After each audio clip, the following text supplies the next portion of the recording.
সারা পৃথিবীতে সবচাইতে নির্যাতিত, নিগৃহীত, নিপীড়িত, গণহত্যার শিকার প্রধানতম প্যালেস্টাইনিয়ানরা, ফিলিস্তিনের ভাই বোনরা।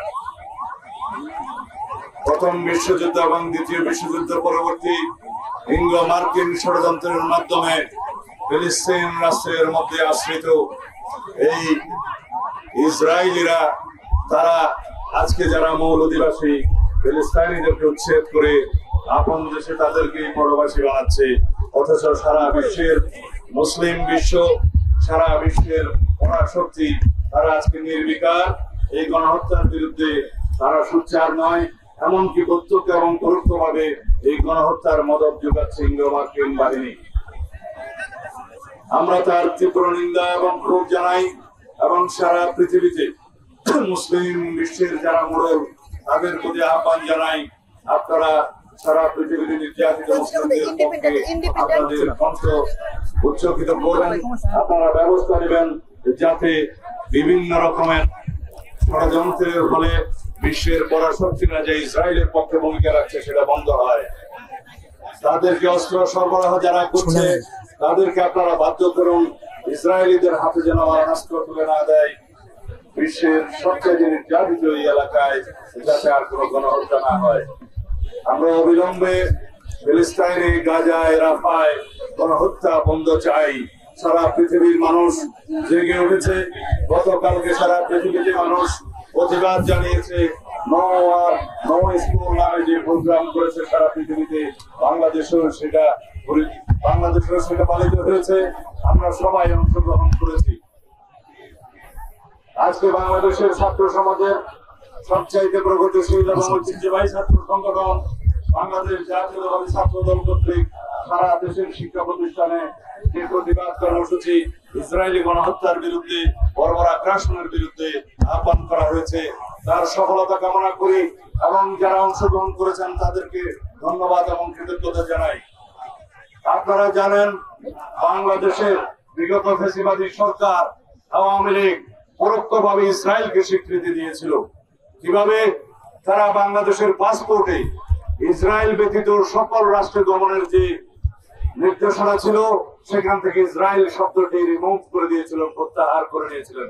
তার মানে দাঁড়ায় তারা ইসরায়েলকে স্বীকৃতি দিয়েছিল, অথচ তারা বাংলাদেশের মুসলমানদের পক্ষে, সারা পৃথিবীর মুসলমানদের পক্ষে মায়া কান্নাও কান্ত। বাংলাদেশের বিরোধী রাজনৈতিক দলীয় রাজনৈতিক কর্মী এবং যারা ফ্যাসিবাদের বিরুদ্ধে আন্দোলন করেছে, সকল গণতান্ত্রিক শক্তি, সামাজিক শক্তি সহ দেশের আপামর জনসাধারণের বিরুদ্ধে আড়ি পাতা যন্ত্রের মাধ্যমে যে নির্যাতনের তারা সূচনা করেছিলেন, সেই আড়ি পাতা যন্ত্র পেগাসাস স্পাইওয়ার সে ইসরায়েল থেকে তারা খরিদ করেছিল এই হাসিনা সরকার। আজকে যেখানে হাসিনা আশ্রয় নিন না কেন, বাংলাদেশের মানুষ সারা জীবন এই আওয়ামী ফ্যাসিবাদী ইসলাম বিদ্বেষী আওয়ামী লীগের বিরুদ্ধে এই ধিক্কার জানিয়েই যাবে যে তারা মুসলিম বিদ্বেষী, ইসলাম বিদ্বেষী, আলেম বিদ্বেষী, সারা পৃথিবীতে ইসরায়েল পন্থীদের সমর্থক ছিল। আমরা পত্রিকান্তরে যে পরিসংখ্যান পেয়েছি, 50 থেকে 60,000-এরও বেশি ফিলিস্তিনবাসী নারী, শিশু সহ যারা হত্যাযজ্ঞের শিকার হয়েছে, প্রকৃতপক্ষে সেই পরিসংখ্যান আরো অনেক বেশি। যারা অপুষ্টিতে ভুগে যে সমস্ত শিশুরা মৃত্যুর মুখোমুখি হচ্ছে, তাদেরকে হত্যাকাণ্ডের শিকার হিসেবে গণ্য করতে হবে। যে সমস্ত বৃদ্ধরা খাদ্যের অভাবে, বিভিন্ন চিকিৎসার অভাবে যারা মৃত্যুবরণ করছে, তারাও এই গণহত্যার শিকার। সেই হিসাবে লক্ষ লক্ষ ফিলিস্তিনি ভাই ও বোনেরা এই বর্বর আগ্রাসন এবং গণহত্যার শিকার হয়েছে। সারা পৃথিবীতে আজকে কণ্ঠ উচ্চারিত হচ্ছে ইসরায়েলের বিরুদ্ধে এবং মার্কিন ষড়যন্ত্রের বিরুদ্ধে, যে ইসরায়েলকে যারা মদত দিচ্ছে তাদেরকে সমস্ত মদত বন্ধ করতে হবে এবং ইসরায়েলের সমস্ত পণ্য আমরা বর্জন করব। তার মানে এই না যে আমরা কোনো ব্যবসায়িক প্রতিষ্ঠানে হামলা করব। গতকালকে বাংলাদেশে কিছু স্থাপনায় হামলা হয়েছে, আমরা তার নিন্দা জানাই এবং এখানে আমরা বলতে চাই সরকারের ব্যর্থতা এখানে লক্ষণীয়, আইন শৃঙ্খলা বাহিনীর ব্যর্থতা এখানে লক্ষণীয়। তাদের উচিত ছিল আগের থেকে এখানে সতর্কতা অবলম্বন করা, তাহলে বাংলাদেশের নামে এই বদনামটা আমাদের দিতে হতো না। আমি আপনাদের সামনে আজকে এই মুহূর্তে বিএনপির পক্ষ থেকে একটি ঘোষণা দিতে চাই, আমরা ফিলিস্তিনি জনগণের পক্ষে এই গণহত্যার, ইসরায়েলি গণহত্যার প্রতিবাদে এবং বর্বর আগ্রাসনের প্রতিবাদে বাংলাদেশ জাতীয়তাবাদী দলের পক্ষ থেকে অতি শিগগির সারা বাংলাদেশে এবং কেন্দ্রীয়ভাবে আমরা একটি বৃহৎ কর্মসূচির ঘোষণা করব। আমরা এদেশের সমস্ত জনগণকে আহ্বান জানাই, পৃথিবীর সমস্ত মুসলিম বিশ্বের যারা মোড়ল আছেন তাদেরকে আহ্বান জানাই, যারা পরাশক্তির একটি অংশ, যারা মদত দিচ্ছে ইসরায়েলিদেরকে, তাদেরকে আহ্বান জানাই, এই মুহূর্ত থেকে গণহত্যা বন্ধ করার জন্য আপনাদের পদক্ষেপ নিতে হবে।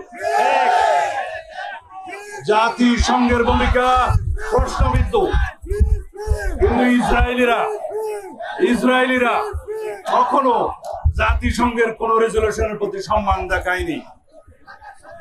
এই ইসরায়েলি সরকার জাতিসংঘের কোন নির্দেশনা, কোন অনুশাসনা পর্যন্ত মানেনি। এই পরাশক্তির দুই একটা দেশ তারা সবসময় যখনই ফিলিস্তিনের মুসলমানের পক্ষে জাতিসংঘ রেজলিউশন পাশ করেছে, তারা তার বিরুদ্ধে ভেটো প্রয়োগ করেছে, আপনারা সবাই জানেন। তার মানে হচ্ছে ইসরায়েলের মদতদাতা এই কয়েকটি পরাশক্তিকে তাদের ভূমিকা নিয়ে সারা বিশ্বের মানুষের কাছে জবাবদিহি করতে হবে।